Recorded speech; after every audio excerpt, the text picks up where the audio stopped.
Hi friends. So I am Dr. Ramyasri. I'll be speaking about the ectopic pregnancy today. So we'll be discussing this topic of ectopic pregnancy as per the NICE guidelines as well as the RCOG guidelines.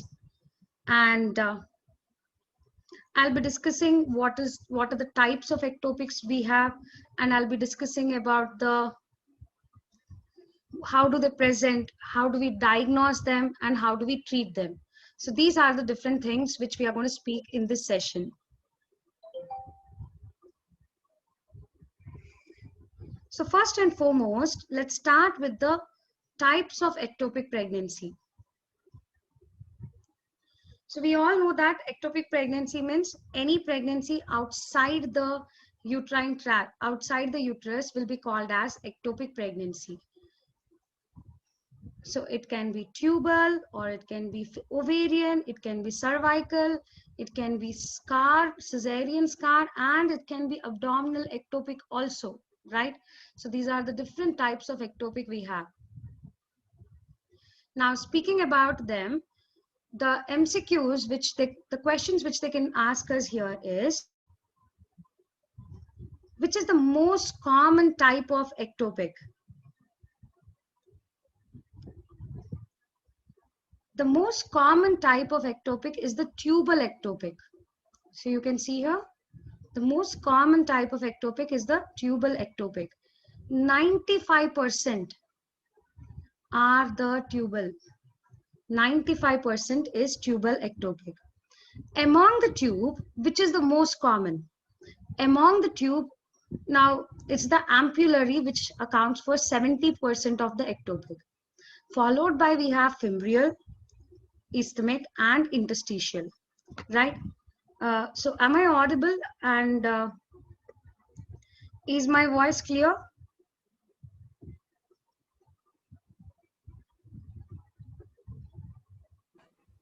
Yes, you are. Yeah, okay. Right. So now I can tell you one simple way to understand why do we have ampullary part having the highest incidence of ectopic. Where does the fertilization takes place? Where does the fertilization takes place? So we all know that fertilization takes place in the ampulla. So as the fertilization takes place in ampulla, you have more chances of the baby just staying here itself and remaining as an ectopic, especially when the cilia are damaged, right? So it's a simple concept. So as fertilization takes place in ampulla, it's not moving anywhere and it's remaining there itself and becoming an ectopic, right? So ampullary is the most common site, followed by which is the least common site. Most common site is ampulla on the whole. Now, what is the least common site?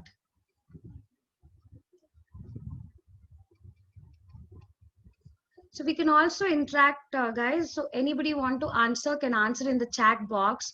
I'll be able to see it in the chat box. So the least common site, if you observe here, as per given by the Williams, it can be either the scar ectopic or cervical ectopic. On the whole, I'm telling, on the whole. In the fallopian tube, least common is interstitial. But on the whole, if we take, the least common will be either cervical. If you have the option of cervical, you can go for cervical, or we can go for cesarean scar ectopic, right? Or the scar ectopic. They're just less than 1%. So very rare we see them. Okay, so that's about the incidence of ectopic and type of ectopics. There's one very important one more thing here regarding the ectopics. You have 2 points, that is, you have something called, we all know that here we can see interstitial ectopic. Interstitial ectopic is also called as intramural ectopic. You also have one more ectopic which is here.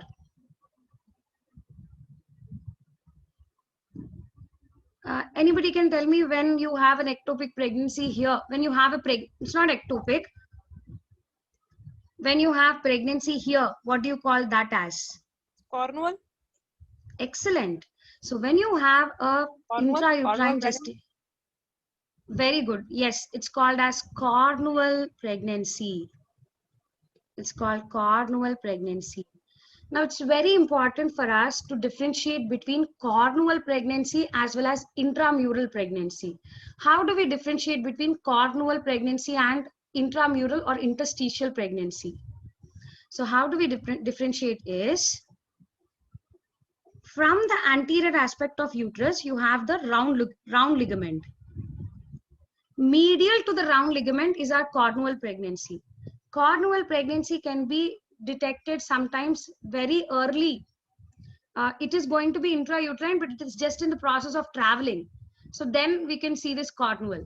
But intramural will not travel. Intramural will remain there itself. So intramural is dangerous, right? So Cornwall pregnancy will be medial to round ligament, whereas intramural pregnancy will be lateral to round ligament. That is one of the way to differentiate between intramural or interstitial and Cornwall ectopic. Right? So that's about the ectopic types of ectopic. Now let's discuss the risk factors for ectopic. One of the very commonly asked question on the risk factors of ectopic is, which is the most common risk factor for ectopic? PID? No. PID, madam? Tubal No, surgery? No. Any prior tubal surgery? Past history of ectopic Excellent. pregnancy. So I could hear somebody answering past history. Previous history of ectopic. Yes, very good. Past history of ectopic is the most common. See, this is PI. This one confusion we always have, whether it is PID or prior tubal surgeries. So I have the, again, we have to, for our MRCOG, we have to always follow the NICE guidelines or RCOG and Williams. So the standard books are the one which are going to help us. And those percentages are the most important, which will help us, right? So this is important. This is the table taken from the Williams. So which is having the highest risk of, highest incidence of going into ectopic is prior ectopic. If they have once an ectopic, the chance of again an ectopic is very high, as per both Williams as well as Novak's. And there is one sentence given in Williams, which is again important for us. Whenever they have 2 prior ectopics, the risk of them having again an ectopic is 16-fold, 10 to 16-fold. Round figure, remember 15-fold. Okay. And when they have 3 ectopics, three prior ectopics, the risk of recurrence is 33%. So how do I remember is 15 to double of it when they have 3, or you can remember for 3 ectopics, everything 333. So prior 3 ectopics, 33%, everything 333, right? Now other risk factors which you all mentioned are also the risk factors, that is prior tubal surgery, smoking more than 20 cigarettes per day, PID, more than 3 prior spontaneous miscarriages, age more than 40 years, prior medical or surgical abortion, infertility for more than 1 year also acts as a risk factor for ectopic. Indeed, infertility more than 1 year can be because of PID. Sexual partners more than 5, again that's a STD leading to the PID. Prior IUD use also is one of the risk factor. Especially IUCD failures can result in ectopic. Which IUCD failure has highest risk of going into ectopic among the IUCD failures? Copper T or LNG IUCD? Copper T, ma'am. Okay, there's a small concept here. What is progesterone? LNG, levonorgestrel releasing IUCD is progesterone, right? What does progesterone do to the fallopian tube or any smooth muscle? It relaxes. There is a relaxing. Yes. Very good, excellent. So progesterone relaxes the muscle, right? Now, if you have LNG IUCD failure, do you have more risk, or copper T failure, you'll have more risk? Then levonorgestrel will be the best answer, I think. Yes, excellent. So everywhere, actually, many of them think that OBG is not conceptual. But to be frank, there are a lot of concepts in OBG, and if we understand the small concepts, I don't think we have to matlab by heart anything, right? So LNG IUCD will have more risk of going into ectopic compared to copper T, because LNG also has an additional factor of relaxation of the fallopian tube, right? So among here, two important points is prior ectopic is the most common cause of recurrence of ectopic. If they have two prior ectopics, you have 10 to 16 fold of having another. If they have prior 3 ectopics, we have 33% chance of having another. Right. Now, next going to the, what will be the fate of the ectopic? There are two fates of this ectopic.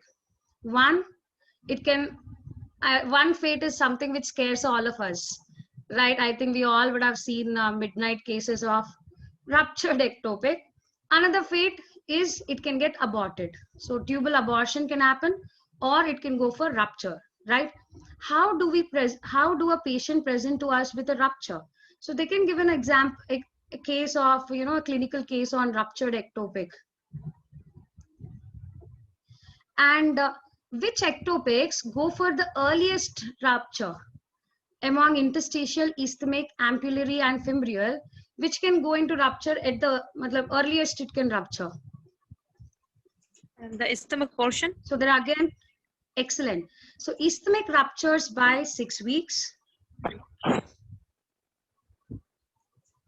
Isthmic ruptures as early by 6 weeks. There's high chance of it getting ruptured. And this is the most common site of rupture also. Isthmic is the most common site of rupture also. Whereas, which can carry the pregnancy for a very long time? That is the interstitial. Interstitial can run up to 12 weeks. Why interstitial can run up to 12 weeks and it is last to rupture? What's the concept here? The greatest diameter of that portion of the tube? No, it's the narrowest portion of the tube. But if you observe, there is something which you can observe here in the image itself. Sensibility. There is a muscle surrounding it. So it is excellent. Yes. So unlike the other part of the fallopian tube, only this layer, only this part, the intramural or the interstitial, is also supported by the uterine musculature. As it is supported by uterine musculature, this can be pulled up to 12 weeks. And usually it ruptures at around 12 weeks. And there's a heavy bleed when we have an interstitial rupture, right? Okay, now going to the ruptured ectopic, how do we manage and how do they present to us?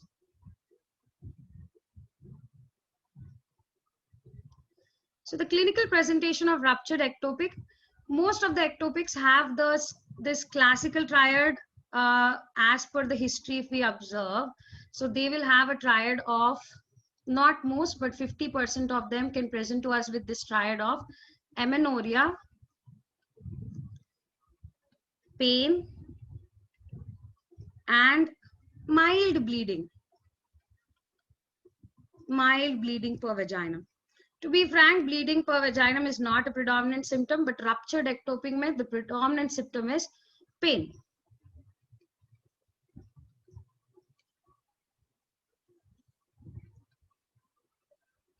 And on examination, what are we going to see? Patient will be in a stage of shock. Patient will be in shock. Per abdomen, you will find all the findings of hemoperitoneum, right? And as we're going to have, they can mention these signs. In actually the country which I come from, we don't see these signs, but usually on a fairer skin, these signs can be visible. What are the very classical signs of hemoperitoneum? Bluish discoloration around the abdomen. Yes. So we can have Cullen's sign. Yes, there will also be guarding, rigidity. And rebound tenderness. and rebound tenderness. And apart from that, they'll also have this Cullen sign as well as Gray Turner sign. Cullen sign is periumbilical bluish discoloration.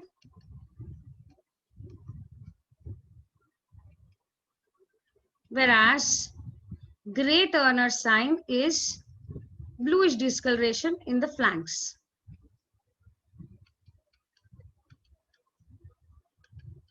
Right? So these are the classical findings which we can have because of the hemoperitoneum basically. And PV findings, we are going to have the tender adnexal masses, and there will be cervical motion tenderness. There will also be cervical motion tenderness. What will be the management for ruptured ectopic? Actually, ruptured ectopic is very simple, simple to answer the management. As there is hemoperitoneum and there is an ongoing blood flow, we really don't want to take a chance. So we will go for simultaneous resuscitation plus exploratory laparotomy followed by salpingectomy. Right? Most of the time, if there is a, we cannot save the tube, so we go for the salpingectomy. Right? So that's the management. So that is about very simple about the ruptured ectopic. But unlike the ruptured ectopic, coming to the unruptured ectopic is the real where we have a lot of MCQs as well as a lot of discussion and how do we diagnose and all, right? So let's discuss unruptured ectopic. Unruptured ectopic is like a silent bomb, right? So unruptured ectopic, do you see them coming to you with symptoms, or is it an incidental finding what you see maximum times? Incidental finding them. There were 2 cases I have seen yet of unruptured. Very true. Excellent. I really, I accept with you 100%. So unlike what is given in our books or anything, most of the time we see it as an incidental finding when we do the early scan, right? So most of them are asymptomatic. Some can come with these symptoms of, obviously amenorrhea will be there. They can have mild bleeding and pain due to stretching of the fallopian tube. So they can have mild pain because of the stretching of the tube, but maximum of them are asymptomatic.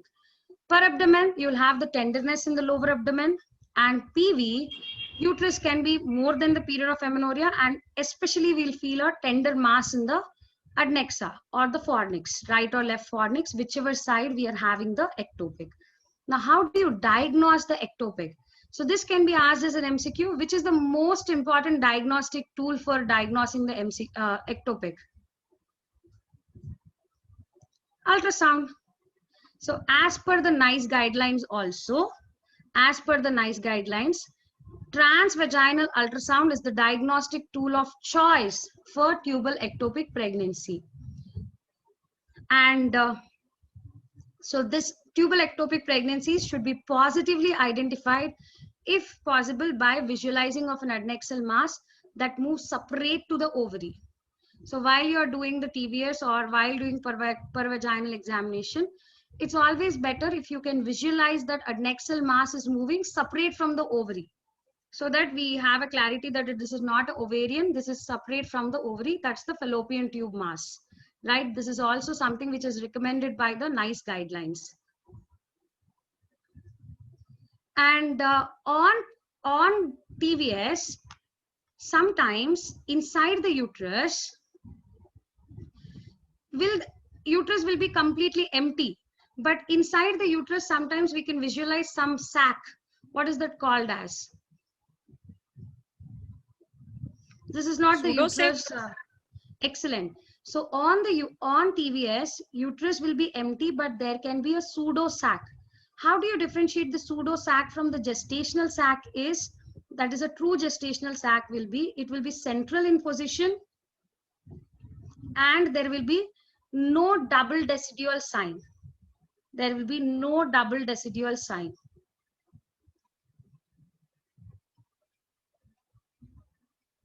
And another classical is, we'll see in the adnexa, we'll see a gestational sac, and we will see, to confirm that this is an ectopic itself, what we can do, we can put a Doppler.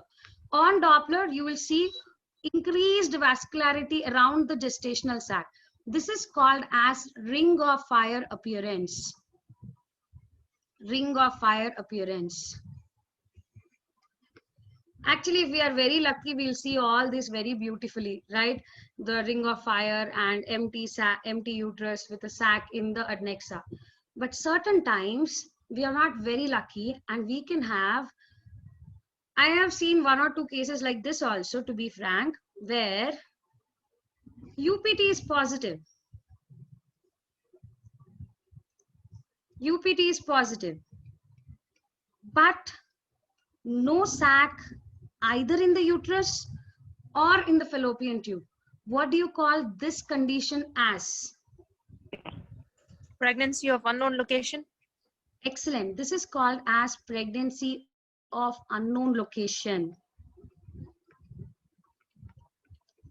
How do we deal with this pregnancy of unknown location? So when we have a case of pregnancy of unknown location, the important information which we should be knowing is the minimum beta HCG to visualize gestational sac on TVS is 1500 international units. 1500 international units.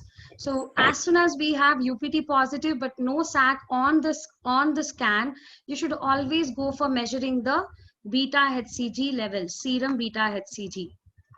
So the next step will be measuring the serum beta HCG. And here we have something called as Kadar and Romero principle. We have something called as Kadar and Romero principle. And we have very recently NICE guidelines released in 2019 for the management of ectopic. So I'll be speaking about the recent NICE guidelines also here. So as per the recent NICE guidelines, you have to measure the serum beta HCG every 48 hours. You have to measure the serum beta HCG every 48 hours. And while you are measuring the serum beta HCG every 48 hours, if there is a rise in beta HCG by more than or equal, excellent, more than or equal to 66%, then we call it as, then you don't require to worry. We can just wait and watch, because it's going to be a intrauterine pregnancy. Yeah, it's going to be a normal intrauterine pregnancy. Next, if you have rise in beta HCG more than 50% but less than 66%, then what are you dealing with? Topic 1. Ectopic pregnancy. Then we are dealing with ectopic pregnancy. So again, ectopic pregnancy management depends on the sac size and FHR present or not, right? Followed by next thing. If you have fall in the beta HCG or rise is less than 50%, then that is a failed intrauterine pregnancy.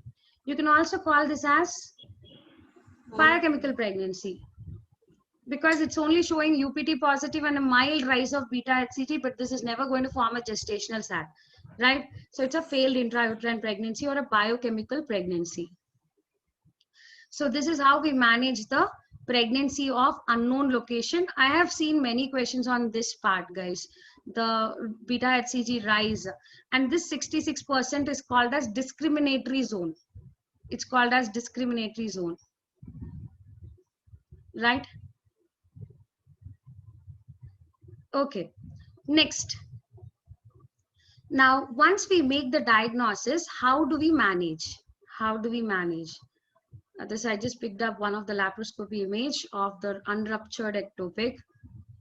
Based on the size, what do you think? Can we save this tube, or we have to sacrifice the tube? Salpingectomy, I think. Yeah, it looks a huge, actually. It looks almost 5 centimeters. So such huge we cannot save. Actually, we can save or not only depends on the size of the ectopic, it depends on the parity. Parity, yes. That's the most important, right? Now, another very important point as per our MCQs, actually, Williams says you can use serum progesterone to tell whether she's to rule out ectopic. As per Williams, that is the third edition, serum progesterone less than 5 nanogram per ml. Whenever serum progesterone is less than 5 nanogram, it tells that it is not a pregnancy at all, right? But when serum progesterone is more than 20 nanogram per ml, it indicates that you're dealing with intrauterine pregnancy. So this rules out ectopic. This rules out ectopic. But as per the RCOG guidelines, this is what is given in RCOG guidelines. A serum progesterone level is not useful in predicting ectopic pregnancy. So for your MCQs, please go with RCOG. So you will answer that serum progesterone is not beneficial. So what are beneficial for us to diagnose the ectopic pregnancy? TVS, serum beta HCG. That too serial monitoring every 48 hours. Okay. And gold standard will be laparoscopic visualization. So I would like you people to answer this MCQ. Most valuable diagnostic test in case of suspected ectopic pregnancy. Answer will be B, transvaginal. Okay, does everyone think it should be B or any other answers? Okay, let's imagine that you have done a TVS on suspected ectopic and it shows that you don't have anything inside the uterus, neither in the tube. Then what will we do? What is the next step then we'll go for? A. And then be A. Then we go for A. So what is the best answer to tell when you have a case of suspected ectopic? So this is how the MCQs confuse us, and that's why practice of MCQs is also very important.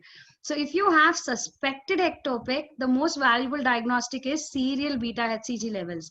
Unlike if I would have not given this suspected and I would have just written that you have most valuable diagnostic test in case of ectopic pregnancy, then your answer would have gone for transvaginal ultrasound. Did all of you understand the small difference? In case of suspected ectopic, go for serial beta HCG. But in case of ectopic pregnancy, it will be TVS. Suspected ectopic is nothing but, what do we say? Pregnancy of unknown location. That's the reason. Okay. Now let's see the management of ectopic. So this is a table which I made from the NICE guidelines, and I definitely think this will be beneficial for you because I tried to simplify it. And I've gone through all the books, guys, Williams, Novaks, NICE, RCOG, and each thing gives little different. So let's stick to the NICE guidelines, which are recent 2019 for answering the MCQs. Now we have 3 modalities of management. That is expectant management, medical management, and surgical management, right? Expectant is where we are just monitoring for it to undergo tubal abortion and resolve by itself. Medical, you have mainly the drug which we give in the medical management is the methotrexate. Surgical management, we either go for salpingectomy or salpingotomy or salpingostomy. When do we do the expectant management? The criteria for expectant management is when patient is ready to come for follow-up, because follow-up is very important. When patient is ready to come for follow-up, when patient is stable and pain-free, and next important point, when gestational sac is less than 3.5. This is important. This is something which has to be remembered. So gestational sac should be less than 3.5 with no FHR. you should not see the fetal heart rate. If you see fetal heart rate, directly surgical management. There is no more expectant or medical management. Earlier before this 2019 guidelines, they used to give even for even with FHR, we can try for medical management. But as per the new NICE guidelines 2019, they have clearly told that if there is FHR, go for surgical. Okay, so gestational sac should be less than 3.5 with no FHR, and beta HCG should be less than 1000 international units per liter. These are the criteria for expectant. Now, this 1, 2, 3 are common for even the criteria for medical management also. So medical management may also, patient should come for follow-up, patient should be stable and pain-free, and sac size should be less than 3.5 with no FHR. So no pain, she should come for follow-up, and sac size should be less than 3.5 with no FHR. But here beta HCG should be less than 1500. Unlike expectant, here the beta HCG should be less than 1500. Does anybody know what was the earlier range? Better not to know, no, so that it avoids the confusion. So let's take it as beta, as per medical management, new guidelines, beta HCG should be less than 1500. Okay. Next, coming to the surgical management. When do we do surgical management? When patient has significant pain, when sac size is more than 3.5 centimeters, it's not mm, more than 3.5 centimeters with FHR and beta HCG more than 5000 international units per liter. As per the criteria, am I missing anything in this criteria? I told less than 1500 you will do medical management.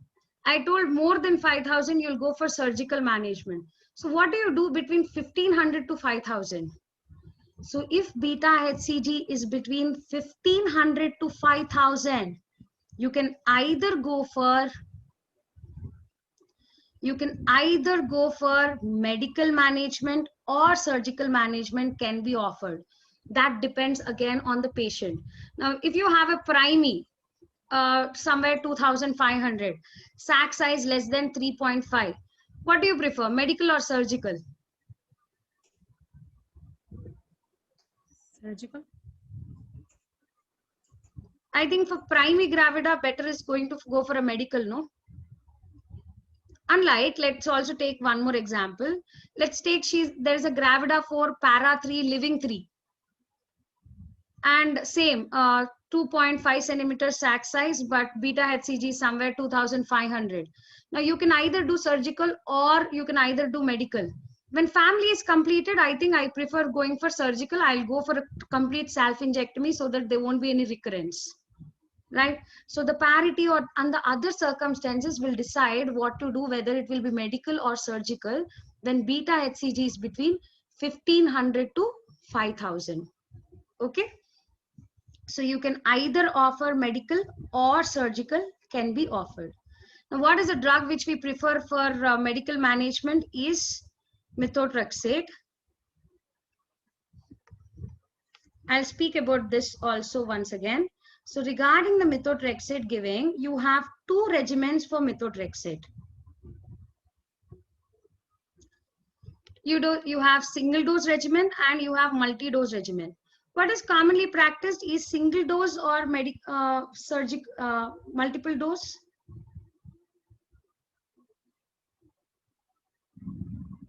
Like whatever you practice in your hospitals also you can tell me. Single dose. Yes. Practice on the patient. Yes. So most of the time we practice single dose, not multiple dose. Reason, because after the studies, evidence has shown both single dose and multi-dose equally efficacious. When both are equally efficacious, why do we require to go for multi-dose, right? So single dose may one dose, you can repeat if necessary. When there is no adequate fall in the beta HCG, you can go for repeating it. So we give methotrexate, dose is 50 milligram per meter square. So this is as per body surface area. It's not as per weight, it is as per body surface area, right? And then you have to measure the beta HCG on day 1, day 4 and day 7. So beta HCG should decline by 15% from day 4 to day 7. Now, if you're telling that methotrexate has been working, then what we should observe? We should observe that beta HCG should drop by 15% from day 4 to day 7. If beta HCG does not decline by 15%, then you have to give additional dose. Okay. And when you're doing weekly surveillance also, if there is less than 15% decline, you have to give additional dose. Till when you will go on doing this weekly surveillance?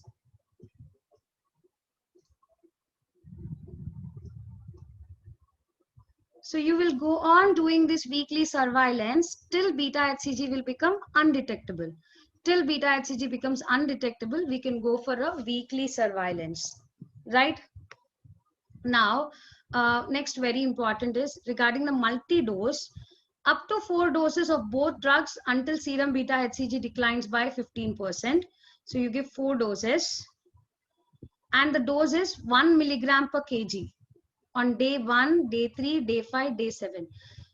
Can anybody tell where else we use this same formula of 1 milligram per kg with on day 1, day 3, day 5 and day 7? Anywhere in OBS where we use methotrexate day 1, day 3, day 5, day 7, 1 milligram per kg? Choriocarcinoma you're talking about then? Yes, very good.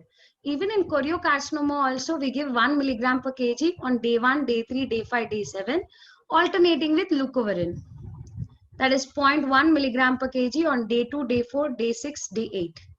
Right? And you have to measure the serum beta HCG on day 1, day 3, day 5, day 7. And it should decline by 15%. So you have to give additional dose if repeat serum beta HCG in 48 hours is not if decline is less than 15%. Decline should be always more than 15% to tell that the methotrexate is working. Now, in our part 1, these are also very important, guys, because you'll have an integration of pharmacology. So pharmacology, especially they'll try to ask you drugs which we are usually using in OBS like methotrexate, labetalol, alpha methyl-dopa. So about those drugs, you should be having a little more clarity. So where all we should not give methotrexate, what are the contraindications of methotrexate is also important for us. So we use it when they are sensitive. I think this is easy to answer. Then when they have tubal rupture, it's a contraindication because for tubal rupture, you go for laparotomy. When it's an intrauterine pregnancy, important when they have hepatic or renal or hematological dysfunction. So what is the alternate which you use when they have hepatic, renal or hematological dysfunction? So they can give us an MCQ telling that there is a hepatic failure with ectopic. You cannot use methotrexate. So what will be the alternate drug which you use? Okay, so let's see what are the alternate drugs which we can use.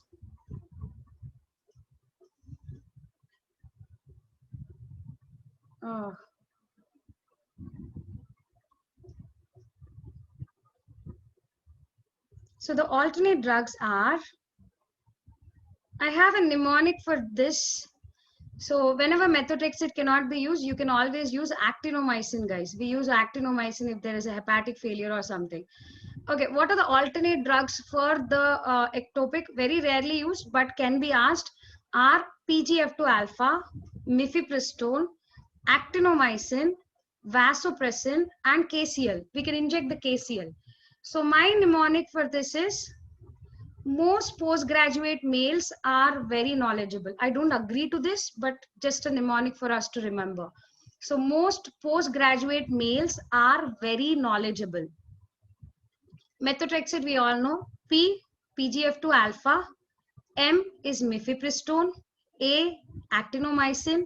V, vasopressin. K, KCL. Some places I think where it is not clinically guessable, I think we can definitely use mnemonics to remember them. So wherever possible and wherever I feel you might have a face difficulty in remembering, I'll always try to help you with some mnemonics like this. So here the mnemonic which we have is most postgraduate males are very knowledgeable. Right. Okay, now coming back to the other contraindications. Breastfeeding you should not give, active pulmonary disease, peptic ulcer disease, and immunodeficiency. So all these are absolute contraindications where we should not use methotrexate. Okay. Coming to the surgical management. Surgical management, we can either go for salpingectomy, entire tube removal, or salpingotomy, where we make a incision, remove the contents, and suture it back. If we remove the contents and keep it open, what do you call that as? Salpingostomy. Ostomy, stoma is always an opening. So you can remove the contents and keep it open. That is called as salpingostomy. Now, which is better surgically, salpingectomy or salpingotomy or salpingostomy? The salpingectomy. Excellent. Salpingectomy is always better compared to salpingotomy or salpingostomy. Why? Because in salpingotomy and salpingostomy, we always have a chance of recurrence, right? But salpingectomy, you don't have the problem of recurrence, as you're removing the problem from it. You're removing the entire problem, right? But when do we prefer doing otomy or ostomy is when recurrence is high. When they have only one tube. If she has already one ectopic and she lost one tube and she's left with only one tube, that is when I'll go for otomy or ostomy. Otherwise, I'll always prefer salpingectomy. Okay. So this was about brief about the ectopic management. Now we'll see some MCQs to understand what we have discussed and how the questions might come. Okay.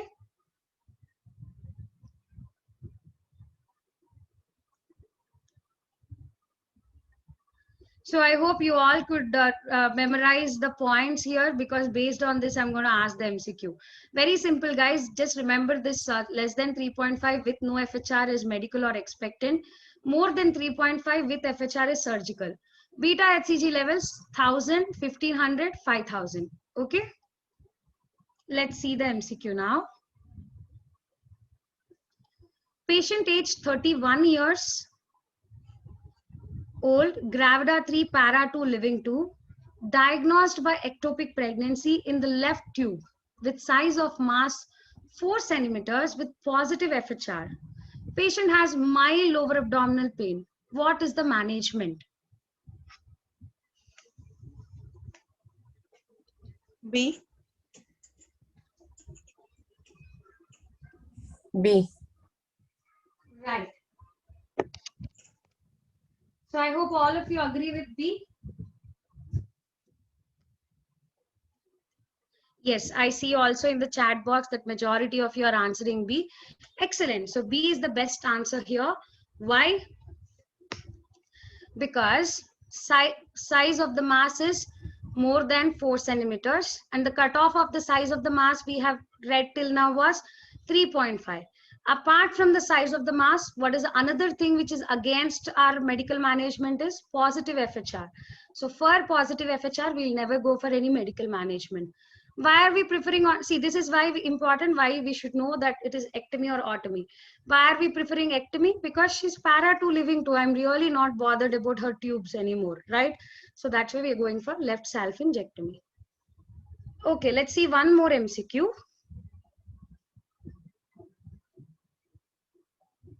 So this is a true and false. So you can all answer as per true and false. Regarding the methotrexate, it is highly effective in treating ectopic pregnancy because proliferating trophoblastic tissue is very sensitive to the action of this drug. True or false? True. False.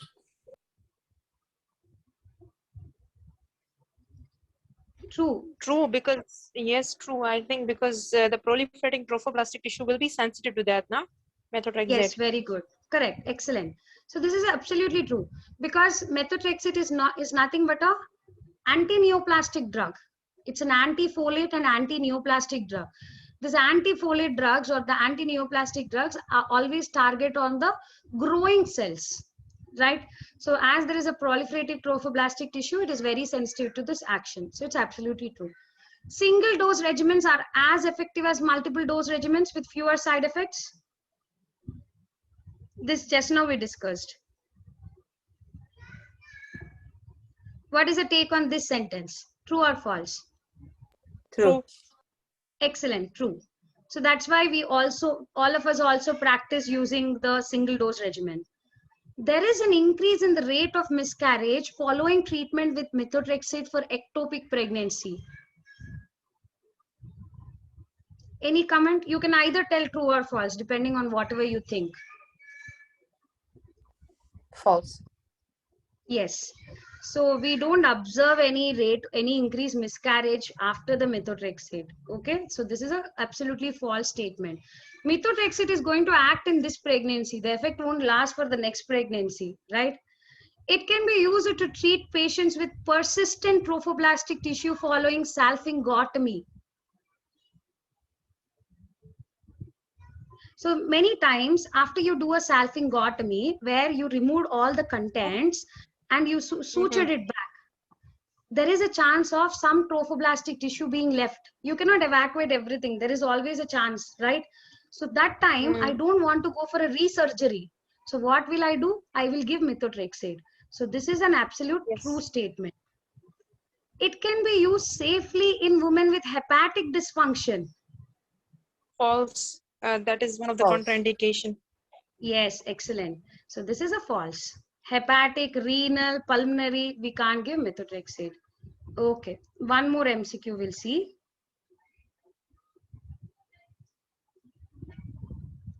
So this is a linear salpingostomy being performed where they're removing the products.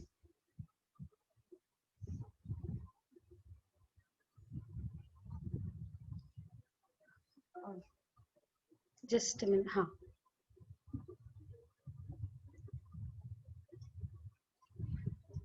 The serum beta HCG of a symptomless woman with a pregnancy of unknown location has dropped by more than 50% after 48 hours.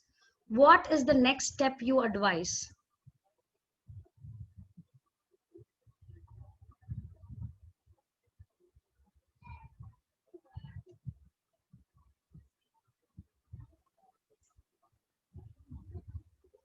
Yes?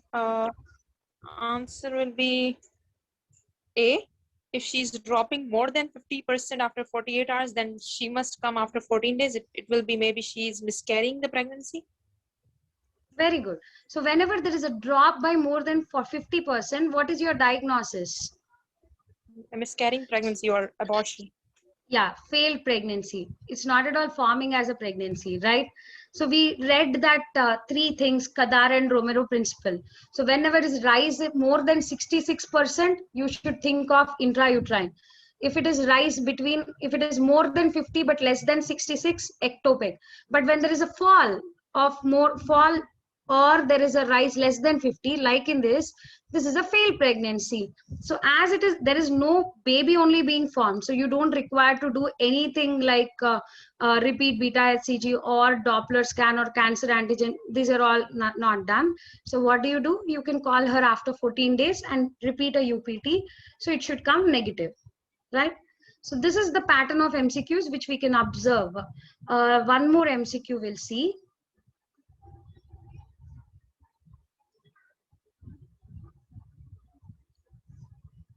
20 years old has been brought to the casualty with blood pressure of 70/40 and pulse rate of 120 beats per minute with a positive urine pregnancy test. She should be managed by. Actually, it is easy to answer here because just now we are discussing this topic. So it's very easy to answer for us. So she's in shock, so she must go for laparotomy. Excellent. So this is nothing but a case of ruptured ectopic with shock. Actually speaking, we require resuscitation also, but after resuscitation, we will not do medical management. So it is best answer is going for immediate laparotomy plus simultaneous resuscitation. So as I don't have resuscitation anywhere, but I have laparotomy, I'm going with immediate laparotomy. Okay. Now we also, apart from these, this we just discussed about tubal ectopic. Let's briefly discuss about other types of ectopic also. So what is this image? What is this ectopic? I have seen one case of this. Anybody? You have a pregnancy inside the uterus as well as you have a pregnancy in the adnexa also, in the fallopian tube also. That is Yes. heterotopic pregnancy. Excellent. So when you have an intrauterine pregnancy with an ectopic pregnancy, we call it as heterotopic pregnancy. We call it as heterotopic pregnancy, right? And next. So we also saw in the first itself, we have abdominal, we have cervical, we have ovarian. So each one of them, you have a criteria to diagnose them. So they can ask in MCQ, what is the criteria for abdominal pregnancy? What is the criteria for ovarian pregnancy? So that can be put forward to us. So for abdominal pregnancy, the criteria is Studiford's criteria. It's the Studiford's criteria. Again, after multiple reading, I've realized that there is high chance that we can forget that for abdominal pregnancy, it is Studiford's criteria. So my way of remembering is, who has abs? A stud like somebody will have an abs. So abdominal pregnancy, Studiford's criteria. Now, what do we have in the Studiford's criteria is,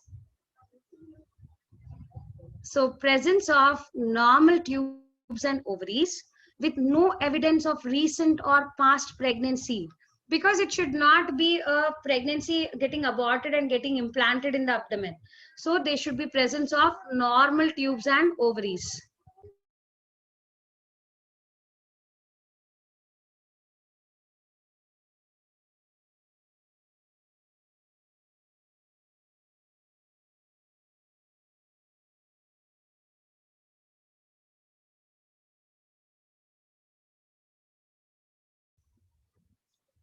Next, there should be no evidence of uteroperitoneal fistulas, presence of pregnancy related exclusively to peritoneal surface and early enough to eliminate the possibility of secondary implantation. So basically, it should be on the peritoneal surface with implantation also being visible. So that then I think it is not the tubal abortion coming as an abdominal, it is primary abdominal. Okay. So the criteria name is Studiford's criteria. How do you manage an abdominal pregnancy? So they'll come to you with lower abdominal pain and bleeding. Surgery is the treatment. You have to go for surgery. Here methotrexate won't work. Next we have ovarian pregnancy. Ovarian pregnancy criteria is called as Spielberg's criteria.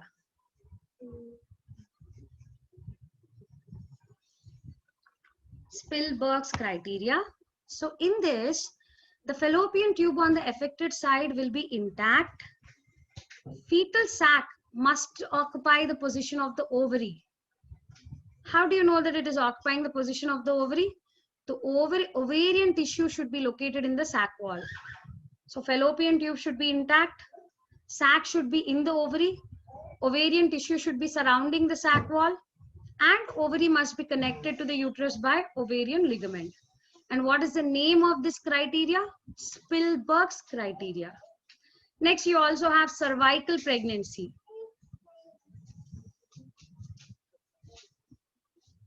Yes, Maya, I'll request the coordinators to share the slides, right?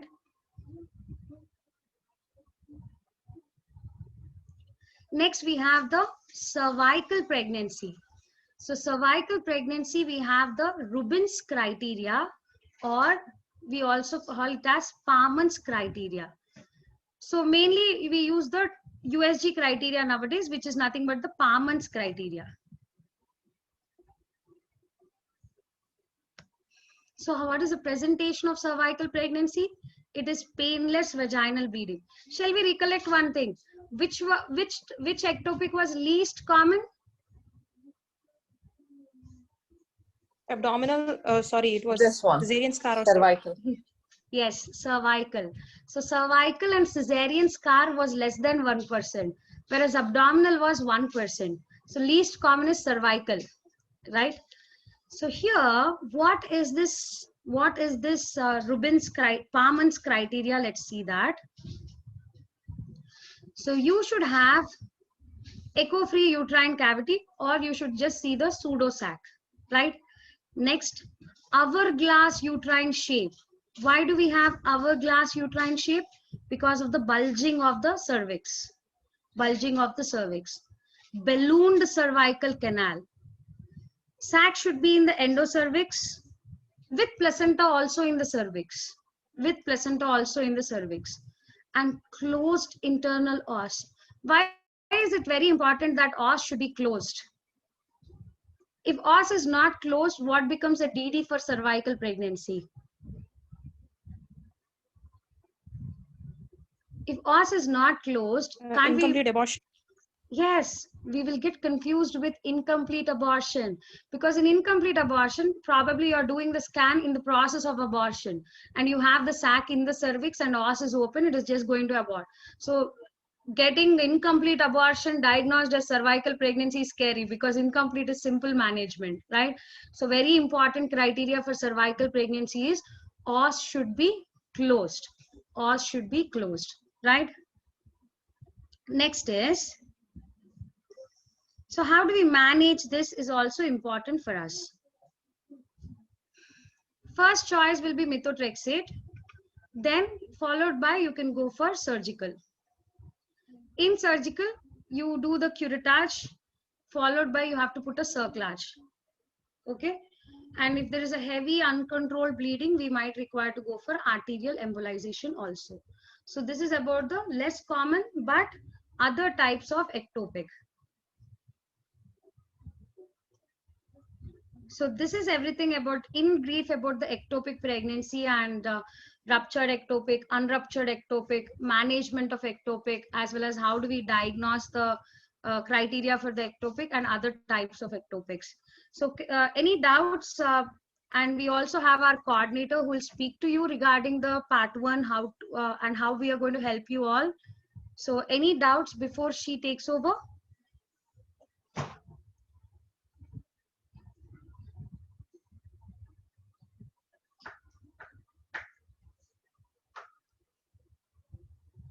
Ma'am, I have a Right. question. Yeah. That is general one. Na? In the last 2 months back, I have seen normally in my emergency department that nulliparous patient is coming to us with ruptured ectopic pregnancy, and that is mostly ovarian. In the past 2 months, I have seen 2 cases. One was the cord, 2 were the ovarian. The 3 cases I have seen. So, is Oh my there God. any relation? Yes, is there any relation? Because one of them was having family history. Her sister had also twice ectopic pregnancy, and there were no any other risk factors to the remaining patients. They were nulliparous. Primarily, they were conceiving.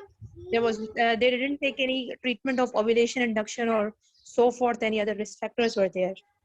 Was there any history of PID or multiple sexual partners?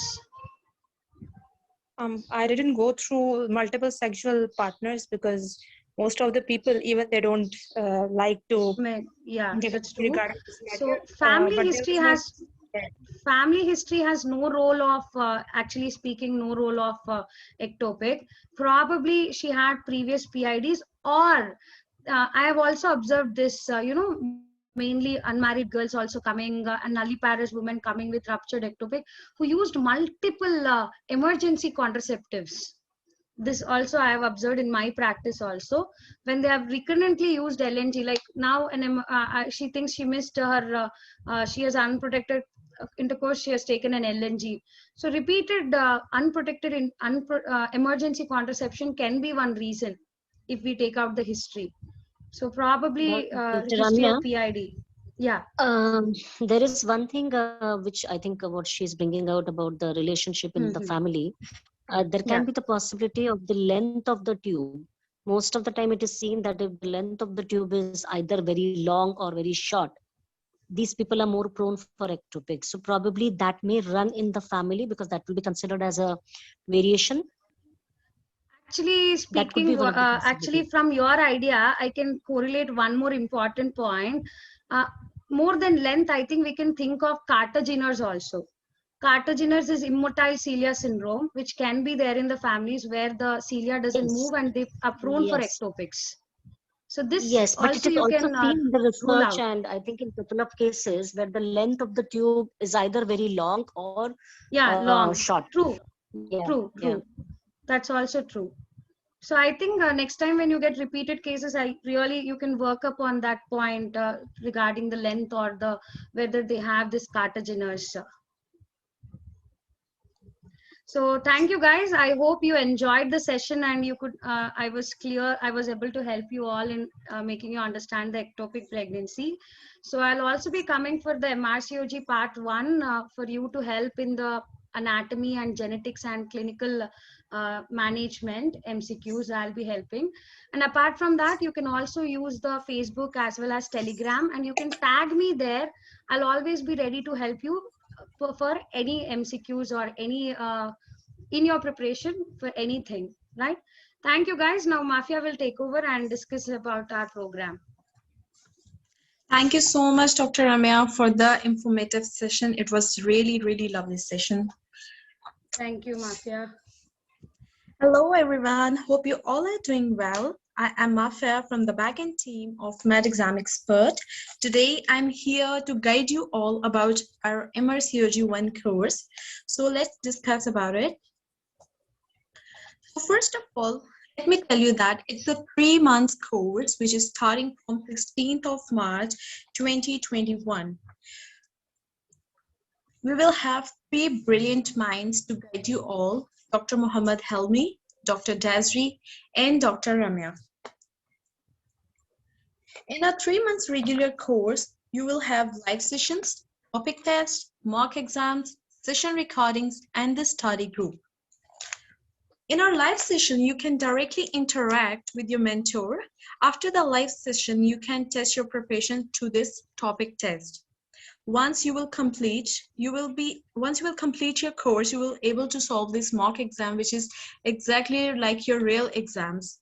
So in case if any one of you have missed your session, you can watch the recording of that session from the very next day.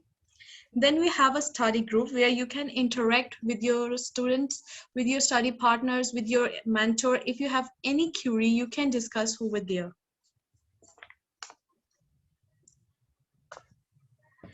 Yes, Manal, I will get back to you for MRCOG2 course as well. Thank you. Okay, now how we can register to the course? First of all, what you have to do is you have to go to our website. After going to that, you have to click here on the sign up button to create account. Once you will create account, you will go to this course catalog. Once you will click here, the dashboard will be open like this. Then what you have to do, you have to click this MRCOG1 course. After that, this is the MRCOG1 course for July 21 students. You have to click here. Once you will click here, this dashboard will be open. You have to click here, get this course. After clicking here, you have to check out with your payments. Thank you so very much. If any one of you have any question, you can directly ask. Thank you.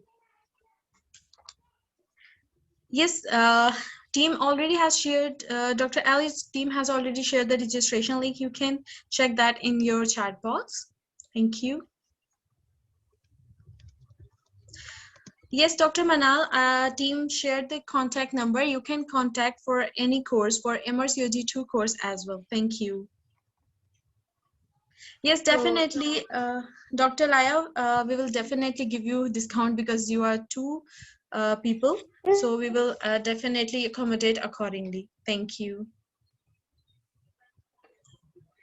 Dr. Arya, team has shared the registration link, phone number as well, and I also guide you that how you can register.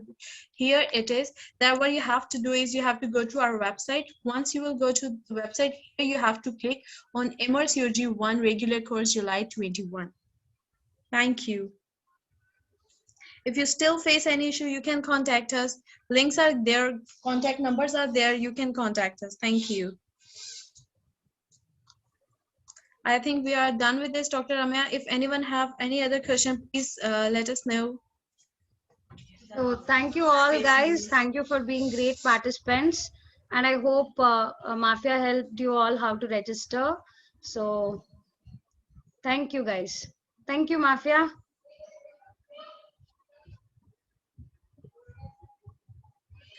Yes, Dr. Ali, we have already discussed the discount. We will definitely give you discount as well, because you are our old student, I know that. Thank you so much, Dr. Ali. Thank you.